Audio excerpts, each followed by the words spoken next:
사례백서는 정말 너무나 할 이야기가 많기 때문에 다 담지는 못하고 이 시간에는 제가 영업 비밀을 하나 알려드리겠습니다. 공실본이 어떻게 활동했는지 이 자리에 공자학원 관계자가 없기를 바라며 저희가 어떻게 활동했는지 간략하게 좀 소개를 드리겠습니다. 활동가들은 대부분 직장이 있고요. 정치에 이제 정자도 모르는 사람들이 사실은 모였고요. 또 한미러 대표님을 만나서 지금까지 쉬지 못하고 일하고 있습니다. 예, 저의 상사이신데 복직을 하셔서 정말 다행이라고 생각을 하고요. 네네. 처음에 저희는 일단 해외 뉴스 기사들을 좀 검색을 좀 해봤고 공자학원이 이렇게 위험한 곳이구나 해서 공자학원 있는 대학교 22개 대학교 홈페이지를 이제 여러 명이 나누어서 이제 직장 갔다 오면 저녁에 이제 각자 자기 이제 컴퓨터로 홈페이지를 싹 다 뒤졌어요. 그리고 그 공자학원이 있는 대학교 홈페이지도 저희가 뒤졌고요. 공자학원, 중국 공자학원 총판, 중국어로 되어 있죠. 한판이라고 하는데 그 홈페이지도 저희가 조사를 하고 팝팝으로 돌려가면서 또 없는 중국어 실력으로 저희가 이제 조사를 했습니다. 근데 2년을 걸어왔는데 사실 너무나 지금 과로에 지금 지쳐 있고요. 예, 저희가 했던 일들을 이제 교육부와 외교부가 좀 대신 해줬으면 정말 간절히 바라는 마음입니다. 저희가 자료집안 8개, 9개 정도 냈고요. 해외 보고서들을 저희가 번역을 했습니다. 그래서 그 자료들은 모두 누구나 어떤 국민이든 교육부든 외교부든 무료로 다운받아서 활용하시라고 네이버 블로그 공방망을 쳐보시면 압니다. 거기 자료실에 누구나 받을 수가 있습니다. 네. 책을 팔러 나온 건 아니고요. 이거는 전미학자 연어 보고서를 공실본이 최초로 단독 번역을 하였습니다. 해외 자료와 국내 교재를 분석하면서 우리나라 학생들이 또 해외 학생들이 6.25는 항미의 원조다라고 배우고 있고요. 위대한 마오쩌둥이 우리를 이끈다 이런 가사의 노래들을 부르고요. 마오쩌둥이 지은 시를 암송을 합니다. 그리고 달라이라마는 악마라고 배우는 것에 우리 활동가들은 경악을 했는데 더 큰 문제가 또 발견되었습니다. 바로 해외에서는 공자학원이 스파이 기관이라는 의혹을 받고 있다는 것입니다. 캐나다 안보청 전 직원 마샬 준호는 이런 말을 합니다. 대부분 공자학원이 스파이 활동에 이용되었고 중국 측 직원이 캐나다 정부 기밀과 정부 계정에 접촉을 시도한 것이 드러났다. 네, 시도만 했는데 걸렸나 보죠. 그리고 공자학원은 전 세계에 영향을 미칠 수 있고 개입할 수 있는 통로이며 안보를 위협할 것이다. 네, 너무나 섬찟했습니다. 2020년 국정감사에서 우리나라에서 충남대에서 이제 지적을 받았는데요. 공자학원에 대한 지적을 받았는데 이런 답변이 돌아왔습니다. 공자학원은 중국 정부의 지원으로 운영되는 그냥 언어 교육 기관일 뿐이다. 말 그대로 학원이다 라는 말이 돌아왔습니다. 그러나 공실본 조사에 따르면 말 그대로의 학원이 아니었습니다. 중국의 최고 관료들이 한국을 방문하면 일정이 빵탁할 텐데 꼭 공자학원을 방문합니다. 또 제주도에 있는 공자학원을 빈번하게 방문을 합니다. 그리고 공자학원의 큰 행사들을 앞두고 중국 대사관의 참사관들이, 교육 참사관들이 공자학원에 정기적으로 방문을 합니다. 뭔가 상사 같은 느낌이죠. 허락을 받는 거죠. 우리나라에 있는 공자학원인데 중국 대사관 참사관에 보고를 하는 그런 느낌이었고요. 대학 안에는 또 각종 중국 관련 연구소가 설치되어 있는데 이름이 한결같지가 않아서 외울 수가 없어요. 그냥 중국학연구소, 중국과 친해지기 센터 많아요. 제가 잘 이름을 모르겠는데 그 연구소는 공자학원이 직접 설치하거나 운영하거나 많이 개입을 합니다. 그리고 공자학원과 공동으로 세미나 토론을 개최하면서 국내 학자들과 석학들과 관시를 맺어 나갑니다. 우리나라에서 교수님 되려고 그러고 박사님 되려고 그러면 공부 많이 해야 되는데 이런 분들이 지금 중국과 중공과 관시를 맺는 것에 대해서 많이 배우지 못한 저로서는 정말 너무나 안타깝습니다. 또 예를 들어 모 대학에 차이나 최고위 과정이 있어요. 그 기업인들이 거기 과정에 들어가거든요. 뭐 대학원 같은 개념인데 또 그런 거나 중국과 친해지기 센터 등이 또 공작원 운영을 맺으면서 그 지역 기업인들과도 관시를 맺는 가구 역할을 공작원이 하고 있습니다. 심지어 우리나라 경찰청하고 중국의 공안청이 MOU를 맺는데 그 가교 역할을 또 공작원이 합니다. 그래서 우리나라 경찰이 중국 공안에 가서 실습을 하고 뭘 배워갖고 옵니다. 우리나라 경찰이 더 공안에서 배우고 그리고 대학 관계자의 말대로 공작원이 그냥 어학기관이라면 왜 중국어만 가르치면 되지 왜 이런 관심을 맺고 그러는지 모르겠고요. 공작원에서는 행사를 많이 해요. 근데 저희가 이렇게 지켜본 결과로는 좀 작아요. 규모가 작은 행사거든요. 우리나라로 보면 이제 속셈학원 있죠. 속셈학원 같은 데서 행사를 하는 거예요. 저는 재롱잔치라고 생각을 하는데 이 재롱잔치에 우리나라 정치인들이 축사를 해요. 후원도 하고 그리고 인민일보 행사를 왜 대학 홈페이지에 공지를 합니까? 이게 어학학원이 할 수 있는 일은 아니라고 봅니다. 우리나라도 정부 차원에서 스파이 기관인지 아닌지 좀 엄밀한 조사를 좀 해주셨으면 좋겠습니다. 미국 교수협의회에서 이제 보고서를 냈는데 FBI와 국무회의의 도움을 받아서 교수님들이 여럿이서 모여서 공작원에 대해서 조사를 했고 보고서를 냈습니다. 네, 좀 부럽기도 하고요. 그리고 21년 프랑스 국방부에서 600여 페이지 이상의 군사 보고서가 나왔는데요. 여기에 한국의 공작원에 대해서 조사를 했나 봐요. 그래서 언급을 했습니다. 한국에서는 공작원이 그냥 어학기관으로 알려져 있고 중국의 저렴한 가격으로 공짜 유학을 다녀올 수 있는 아주 혜택이 많은 곳으로 이해되고 있다. 그러나 미국 등에서는 스파이 기관으로 취급받고 있다. 라고 군사보고서에 나와 있습니다. 여러분, 프랑스 군사보고서보다 공실본이 먼저 보고서를 냈습니다. 여러분 아시는 분 계시나요? 네, 저희가 먼저 보고서 냈어요.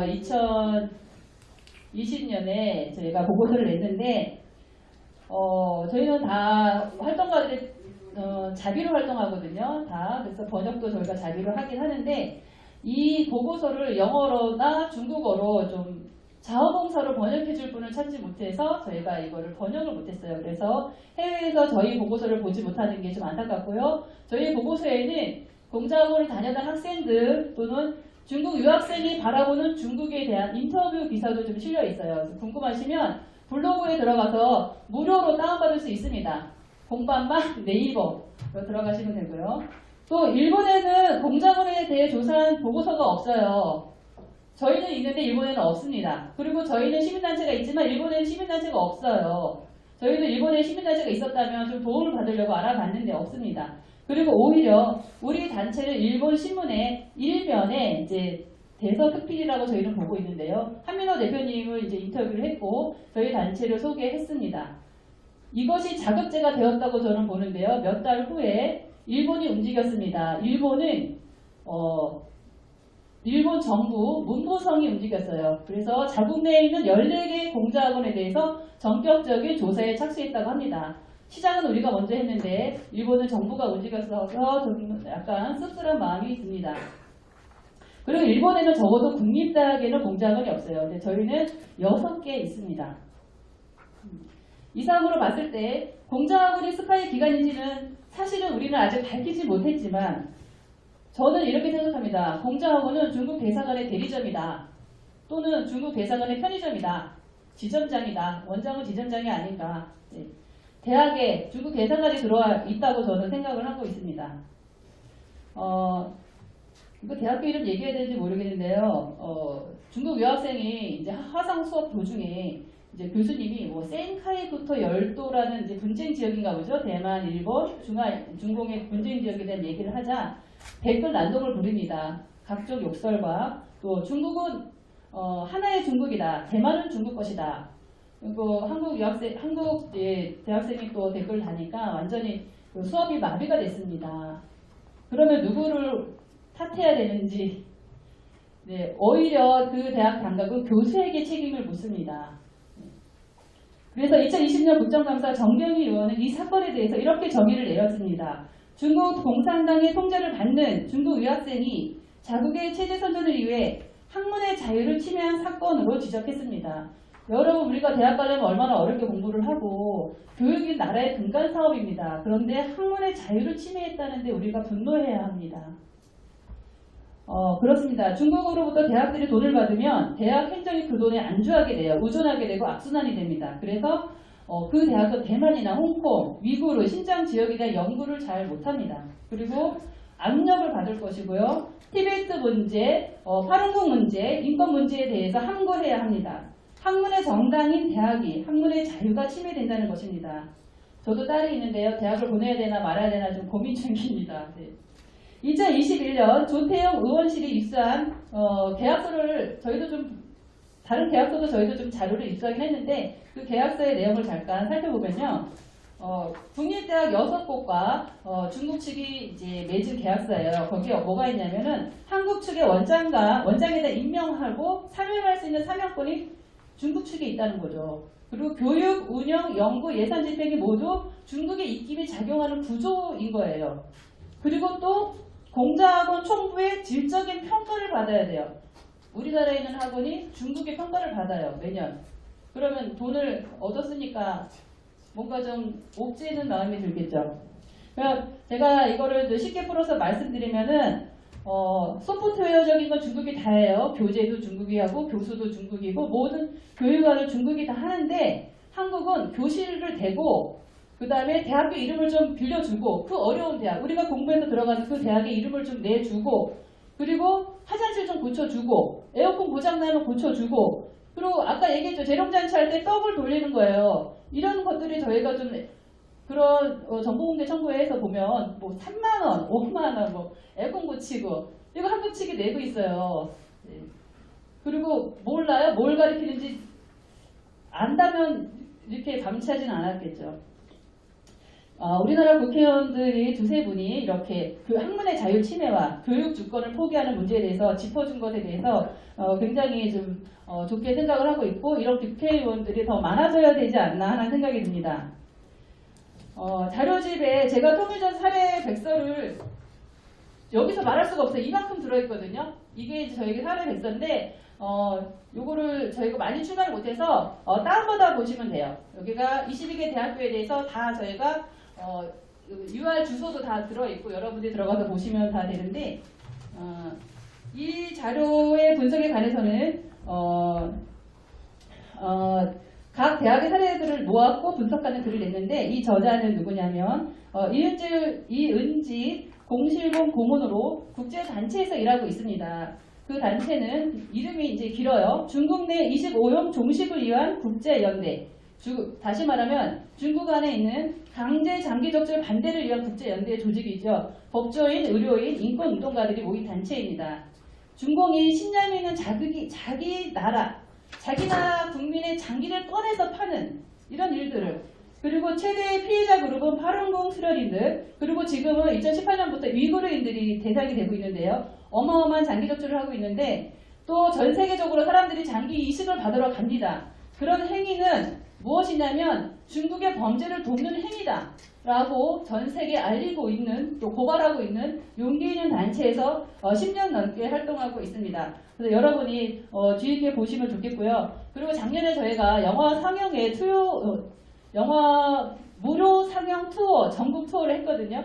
보신 분도 계실지 모르겠는데 그 영화를 저희가 이제 비메오와 IPTV에 제공을 합니다. 그래서 1,000원이나 이렇게 주시면 보실 수 있을 거예요. 그래서 영화를 보시거나 저희에게 또 요청을 해주시면 10명이나 20명 이상이면 영화를 소개해드리고 또 배경 설명도 해드립니다. 영화를 잠깐 소개하고 마치도록 하겠습니다. 자, 영화에는 중국에서 대학교, 이건 다큐 영화예요. 실제 있었던 일입니다. 중국에서 대학교 2학년을 마치고 캐나다 맥메스터 공자학원으로 강사로 온 한 어린 학생이 있었습니다. 그녀는 외국의 자유로운 환경에서 공부도 하고 외국의 각 나라로 다녀보겠다는 부푼 꿈을 가지고 있었습니다. 그런데 그녀는 그 공자학원 총부에서 강사 계약서를 쓸 때 놀라지 않을 수가 없었습니다.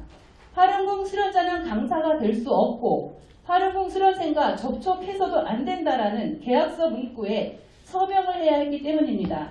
그녀는 바로 파룬궁 수련자였으며 신분을 들키지 않기 위해 서명을 할 수밖에 없었습니다. 그래서 잠깐 살펴보면요. 화룡공원 진선인이라는 신념을 가지고 명상 수련하는 단체로서 중국에서 살해, 납치, 탄압을 받고 있습니다. 결국 이 강사는 1년 동안 두려움과 긴장된 상태로 강사 생활을 했고 용기와 신념을 가지고 공자학원의 고용차별, 인권차별에 대해 온타리오 인권위원회에 고소를 하였습니다. 이 일로 그녀가 일했던 맥메스터 대학의 공자학원이 세계 최초로 폐사하게 되었습니다. 맥메스터 대학의 부총장님이 이런 말씀을 했습니다. 인권을 차별하는 나라와 우리는 계약할 수 없다. 그래서 총장님의 어떤 단호한 의지도 들어갔을 것이고 우리는 인권을 중시한다. 이런 말씀을 하셨고 제가 잘 기억이 좀 안 나는데 그렇게 했습니다. 그래서 이 내용을 소재로 공자라는 미명화의 다큐 영화가 보실 수 있으니까 저나 이렇게 단체에 신청해 주시면 상영회를 하도록 하겠습니다.